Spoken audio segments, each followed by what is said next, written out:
Hello, long time no see. Christmas is fast approaching, so I thought we'd look into this book, Stories Behind the Best Beloved Songs of Christmas. This evening I picked out The First Noel. Let's find out the story behind The First Noel. The First Noel is one of the oldest Christmas ballads still sung today. Though it first appeared in print in 1833, the song goes back at least 300 years prior to that. The exact place and time of its origin are in doubt, with both France and England claiming it as part of their heritage. The spelling of Noel would seem to indicate a French connection, though there seems to be more evidence pointing to this carol's migration being from Britain to France, rather than the other way around. What cannot be doubted is the faith and spirit of the song's writer. His Christian witness comes alive each time the old carol is sung. Just as there are two different points of view as to where this carol was first written, there are also two different ways of spelling this song's title. In England, and sometimes in America, the spelling of Noel is altered, and the old carol is known as the First Noel, Nowell. In France, it is always spelled Noel, Noel. What Noel or Noel means in both languages is the same. A joyful shout expressing the exhilaration at the birth of Christ. Yet while the song's anonymous writer obviously knew enough about language to use this all-encompassing term to begin the chorus, he wildly missed the mark on several scriptural points in his song. This gives us additional insight into the background of the inspired voice behind the carol. The First Noel is one of the few surviving early Christmas standards that can genuinely be earmarked as a folk song. Whoever was responsible for writing this carol was obviously incredibly enthusiastic about Christmas and fully understood the wonder of Christ's birth, but didn't have a full grasp on the scriptures that told the story of that birth. During the Middle Ages, this was often the rule rather than the exception.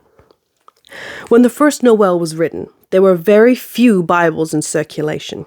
Most were either in churches or monasteries and were written in Latin.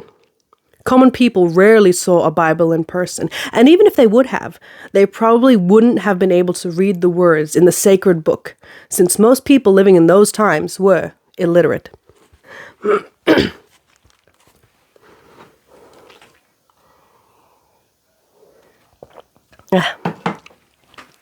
This was probably the case with the composer of the First Noel.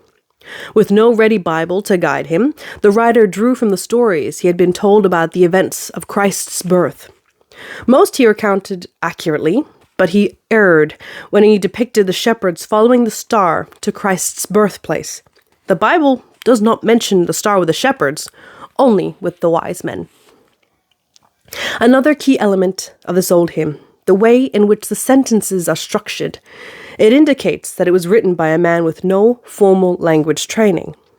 Phrasing in the original lyrics, such as, "This child, truly there born he was," is simply not the way a learned hymn writer such as Wesley or Murray would have written. Nevertheless, the spirit found in the First Noel more than makes up for its lack of professional markers. That spirit, coupled with the annual Scandinavian event, probably guaranteed the survival of the old carol. During the Middle Ages, English peasants had adopted the Viking custom of the Yule log. Each winter, a family would go out into the woods, cut down a huge tree, drag it back home, cut away all of its branches, and hollow out its core. They then filled the hole with oils, spices, and other sweet-smelling ingredients and set the log in the fireplace. Kindling was sprinkled around the Yule log, and the daughter or wife would light the fire with a splinter left over from last year's log. Families that burned a Yule log each year believed that good luck would befall their household. When those who embraced this custom became Christians, they adapted the Yule log to Christmas. Eventually, the timber came to symbolize the wood of the cross, and the sweet packing to represent the beautiful life Christ offered each Christian, his ultimate sacrifice on the cross.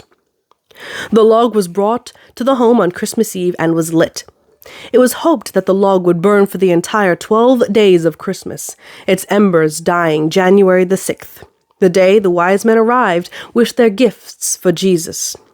If the log lasted that long, it was a sign that the household was blessed. In England, the first Noel was sung each year by many peasants as they lit the Yule log. Therefore, this became the song that started the entire Christmas season. Especially for children, this carol meant the beginning of the most wonderful time of the year. Down through the ages, the tradition of the Yule log carried with it the music of this folk carol. Though its words and music were not written down, the first Noel survived. For the first 300 years of its existence, the first Noel, like all other carols, was not a part of religious services. New songs, even if they embraced the story from the scriptures, was not allowed in most churches, because the clergy disdained carols like the first Noel. These songs truly became the holiday voice of the people. They related the joy of Christmas, the wonder of God sending a son to save every man and woman, no matter their station in life. The songs became a part of family tradition. Many of the holiday's most beloved songs would have been lost if common folks had not passed them down from generation to generation. Both the first Noel and the Christmas Yule log tradition found their way to France around the 15th century. Supposedly, the song was introduced to the French by British minstrels. Like the English, the common people of France embraced the music and the message. They also gave it their own twist. Children in this country often sang this carol as a round. Ooh. The first Noel finally was published by William Sandys in 1833. A lawyer by trade, Sandys loved music and spent his spare time collecting both French and English folk songs.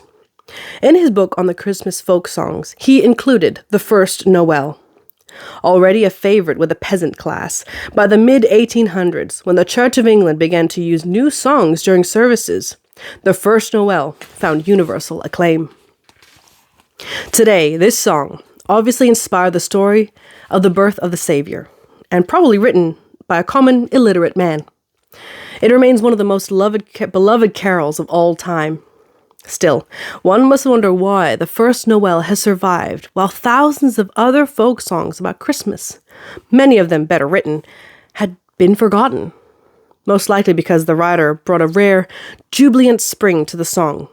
Anyone who has sung the first Noel would have no doubt that the composer not only believed every word he wrote, but was excited about the story he was sharing.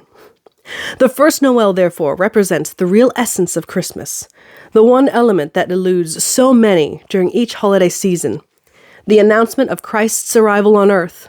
While the tradition of the Yule log has all but died out, the message of the first Noel still burns brightly. And that was the story behind the first Noel, some of the best songs of Christmas. Thank you for watching, and I hope to see you again in the next video. Bye-bye.